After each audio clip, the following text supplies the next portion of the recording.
On this day in Seventh-Day Adventist history, April 16, 1899, Duran and Ellen Warren lived in the village of Disco, Michigan, when on September 15, 1864, there came to their home a baby son.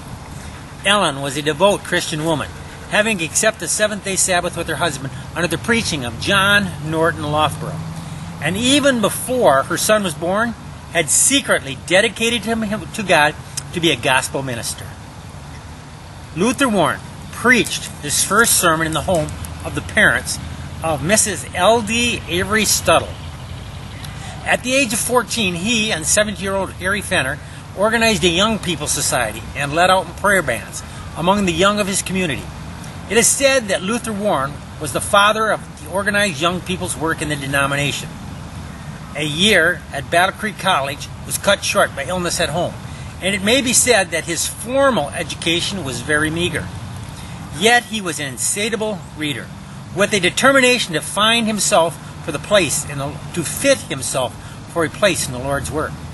In the summer of 1888, Luther was called as a tent master in an effort near Benton Harbor, Michigan.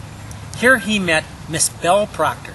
She was the organist for the Ballinger-Parmalee meetings and living with Luther's parents, while Luther himself lived in a small tent on the meeting grounds. Belle and Luther would see each other every other day, and soon it was evident that there was an attraction. But even up to October of 1888, Belle would deny, when asked, if she thought Luther might be the man. It would only be 5 days later, though, when the two became engaged.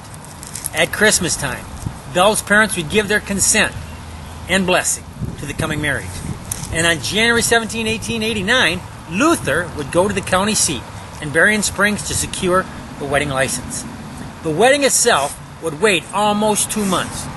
On this day, April 16, 1889, Luther Warren and Belle Proctor at the Proctor's home would start their youth missionary ministry together for the next 51 years.